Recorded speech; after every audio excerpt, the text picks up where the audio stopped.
Hi everyone, and welcome to Ordinary People Doing Extraordinary Things.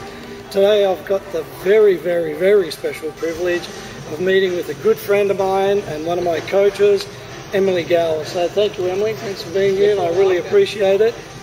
So today I'm going to be speaking to Emily about some of the questions about her and her business, and how people at home also can get the most out of the things that she does and everything that she is really passionate about in life. I've met a lot of great entrepreneurs, and to me, Emily is so passionate and so committed to the work that she has that I believe she's done extraordinary things, and that's really what I want to share with you. So let's start with this. Emily, can you just tell us a little bit about you and your background? Absolutely. And just for the viewer at home checking this out.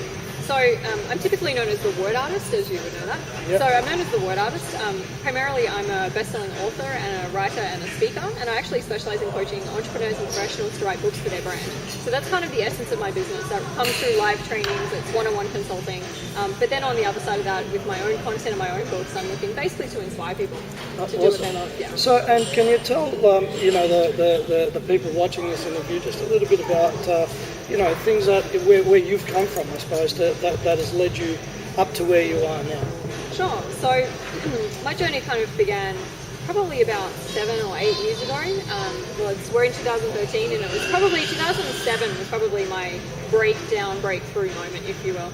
And so basically I had come out of school, I went to university. Halfway through my first year, I realized my head and my heart were going in two different, completely different directions. I think I was done with the academic world, even though I was kind of a high achiever in that sense. Yep. And I just basically burned out and crashed, and I didn't really know what to do. It was essentially like, you build a life around you, and then one day it just gets pulled off you, and then you have to think about, well, who am I? What do I want to do? What's important to me? So I basically went through what you would call depression. I didn't really know that that's what it was until I kind of popped out the other side. So I probably did about 7 months of really soul searching and figuring out what I wanted to do, and I didn't feel significant, I didn't feel important, I had no idea how I was going to feel the next kind of 80 years of my life. So that was really my, real bottom out moment where I was kind of like laying on the floor going, I don't care if my heart doesn't beat again. So that was the moment where everything, I just went, well, if I'm going to live, then I got to do something that I enjoy. Yeah, go. So, and I know you were just talking about earlier when we were just sort of discussing before. I know you were talking about that you just presented just last night to a room full of women, and there was, it's almost like a common denominator or a common thread. I'm wondering if you can share that with us, because I think for the business people that are watching this, or the people that are looking at possibly going into a new career, what that was about. Sure. So just to kind of clarify that, a lot of the women that I met just didn't love what they did. Like a couple of them were kind of in that accounting space, or kind of in a really left brain, logical, detailed kind of role. Yeah. And one of the women said to me, it's funny how not many of us have a smile on our face when we tell you what we do. And I was like, well, what do you want to do? Because the personality and who you are as a human being is so different between doing something that you hate and doing something that you love. So if you put me in an accounting role, my spark, my personality, my confidence, and my leadership are going to go down the drain, right? They're going to vanish. But if you put me in the role I'm in now, which is coaching, speaking, being with people, being on stages, working with people to create books, getting their stories out, I come alive, because that's personally what I'm really inspired by. That's interesting. So for the viewer at home, I mean, it's a common experience that if you're in a job or any type of business that you're in, and you're not happy with it, there's always the ability, not only I believe, that you can take action and be able to move and change from that, but it's a common thread. So don't think that you're alone. I know a lot of people that are watching this, and a lot of clients that I coach often think that that's just the way of the world, or they're alone and nobody else is like this. Yeah. I mean, I think we're also sold this promise of you can be anything and do everything and all that stuff, and if you're not, you're completely useless or anything. But I think that's not necessarily true. I think you can find you can find your voice, or you can find your purpose in anything that you do. Absolutely. It's about making sure that whatever it is that you're doing at that time is something that's really close to your heart and things that you want to do, right? So, yeah, absolutely. And like I was coaching someone just yesterday around, she was trying to write a bio for herself, and she was a beautiful young lady anyway. She said, but I want to go into event planning, but I kind of have a background in waitressing. Like, how is that even going to work in my favor? And I said to her, so the common thread between both is that you understand customer service. And she just looked at me and went, oh. I was like, this is a thread to who you are. So for her, no matter what she does, that's one of her threads. So everybody has that. Yeah. And I'm just wondering if you can share with us, I know that you believe that pretty much everybody's got a book in there. Yeah, very much so. Right? Yeah. Because, and I'm wondering if you can kind of share what are the, when you're working with your clients, what would be kind of the common threads to go that everybody's got their own story? And the reason I ask this is this whole series is around ordinary people doing extraordinary things. And I find that a lot of people don't think they're extraordinary because they've never been put in the right environment. They've never been put in the right environment, or they're a little bit too hesitant to really explore that. So I'm wondering if you can tell us kind of the journey that you take somebody through in that process. So, yes, definitely believe everybody has a story to tell. So one of the, there's a logical process to how do we actually put a book together, how do we take my brain full content and kind of turn that into words in a way that works for a business, as you would know. But then there's also that emotional journey that goes on as well. Like, this is, I think, what you're more touching in on. So what I find is that a lot of common themes with my clients is that they go, well, who am I to write a book, or who am I to tell my story? And this is the thing, is that, and I'm a big believer that if you don't create yourself as someone of value, no one will ever see you as someone of value. And so if you are willing to kind of be coached through your realizing that you're magnificent and realizing that you are brilliant and that you do have, a voice and a message and a mission that is worthy, like the more you persist with that, the more you realize it's actually true. And it's kind of like you go through moments where you just go, I just totally don't believe that I'm incredible right now. And then something happens to prove it. But you have to set yourself up mentally, and I know you're totally all about mindset and attitude, and I know that because I've read your content, right? Yeah. This man's a machine in that area. Like, you're fabulous at it. So it is about that attitude and the mindset that you have to see that life is working with you to coach you. And so I find that, there is a lot of that process around coming out, and when people are writing books, that also means they're launching a brand. Which means they're actually heading towards doing what they love. It's a bit of a journey going on there, but it really is about realizing that they are essential and they're magnificent, and they actually have a story that, it's not just a story, that there's power in that story. Awesome.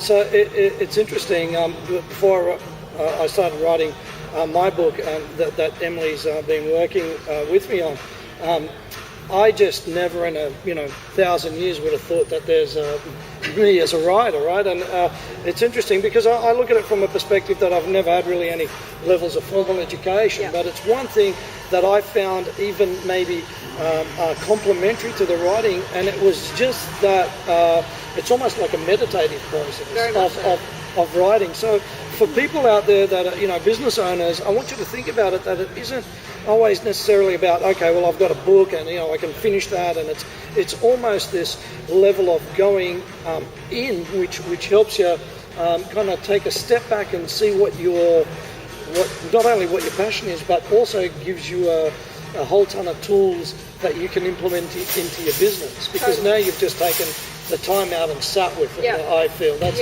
what I got from it. Yeah. So so I'm wondering, Em, if you can sort of give 3 tips to business owners in the SME kind of space that are going to be watching this, and what they can do to, I suppose, begin that process. So to begin the process of writing a book, or having a great business, or both? Well, I think a bit of both, because I think one is a credibility piece for the next as well. Having a book means that you're also, people are looking at you. I'm going to say almost from a different perspective, because they've understood that you've also taken the time out to think and write a book. Exactly. So. Yeah, sure. So I think one of the things that there's a couple of principles that probably fit for both, and the more I coach people a lot, because all my clients basically have a business around what they're doing, or they want to launch a business, whether that's a speaking career and they want to be a keynote speaker, or whether they want to do a coaching business, is that you have to be clear. So you need to be really clear, what are you actually doing? So unless you're clear on your business, you won't be clear on your book. And if you're not clear on the book, you probably won't be clear on your business. So that pushes you to actually go and see that. So clarity is one thing. Another thing I think, which again applies for both realms, is that you've got to be inspired by it and you have to love it. So one of my clients asked me once, how do I find time to write my book? And I said, you know when you fall in love with somebody, or you fall in love, and you have that lust phase, and it's like time bends, and you somehow manifest an extra 15 minutes, or an extra hour, or even a weekend, even when before you met them, you would have thought, there's no way I can get a weekend. If you fall in love with your book, the same thing happens, right? So that's how you create time. That's how I create time. I just have to love it, and time will mold around it. So I think you've got to love it, and for your business too, because if you don't love your business, you're not going to want to put the time into it. So you have to be inspired by it. And the third one is just persistence. Like, I was just sharing with you before, of course, I have some challenges in my business. Every business owner does. I don't know any business owner. I've met millionaires and billionaires, and I don't know any business owner who does not have challenges in their business somewhere. You have to be persistent. I have challenges, and you just have to keep pushing through it. You have to have the attitude like, your end goal is, I am going to get what I want. I'm going to achieve what I want. I'm going to serve the people that I want, and they're going to get what they want too. And you have to hold that in your mind, I think, almost as a frequency the whole time. And that has to be your backdrop for everything that you do. So that when the crap pops up, pardon my language, you can deal with it. You can kind of deal with it. It's interesting for people that have, seen me speak before or worked with me. And I know, obviously, I've worked close with Emily and, shared a lot of ground together. One of the things that I always talk about with my clients is not only that every business has got a challenge, but it's almost like the challenges are all pretty much the same all the time, aren't they? Because whenever you're striving to do something, I mean, for me, writing the book was something that I couldn't have even fathomed of doing, but now I've understood that it was not only in me, but the like you're saying, I think I fell in love with the writing component, and I've got a busy life like all entrepreneurs have got a busy 70,000 words later. Exactly, 70,000 words later.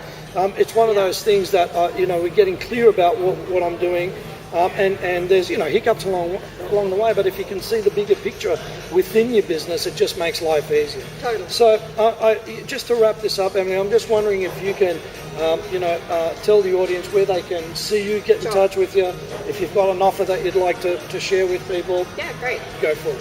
So a couple of things. If you want to just connect with me personally, if you want to follow my journey, definitely contact me with social media. But if you want my website, it's booksthatmakemoney.com. And also, if you're interested in my 3-day live training around how to write a book, you need to log on to writeabookforyourbusiness.com. Write a book for your business. Well, there you've heard it. Emily Gower and her new book. Can I show the viewers? This is my new baby. Check this out, guys. So this is the new book. It's called The Unlikely Entrepreneur. The Unlikely Entrepreneur, and I can tell you, we've got a star in the making. Not a star in the making, she's already a star. It's just as bigger and bigger. So Emily's going to shine bright. Thanks, Emily. I love hanging out with you. And to all the viewers at home, keep on watching the series. We've got some amazing people, ordinary people doing extraordinary things. I look forward to seeing you next time.